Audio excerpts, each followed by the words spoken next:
আমি বলছি আগে মাইজভান্ডারি কুকুরদের সাথে বসেন, আমরা মাইজভান্ডারি গোলাম, আগে গোলামদের সাথে বসেন, তারপরে যদি আমরা ফেল হয়ে যাই মুফতিদের সাথে বসিয়েন, আগে আমাদের সাথে বসেন।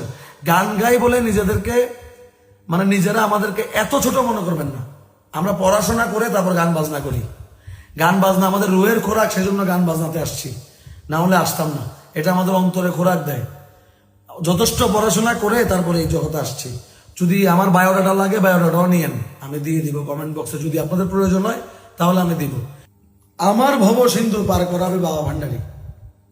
ভব সিন্ধু মানে হচ্ছে সংসারের যে যাতনা, আমরা অহংকারে ডুবে যাই, মোহতে পড়ে যাই, লোভ লালসায় মগ্ন হয়ে যাই, সংসারে এসব যাতনাকে বলা হয়েছে ভব সিন্ধু।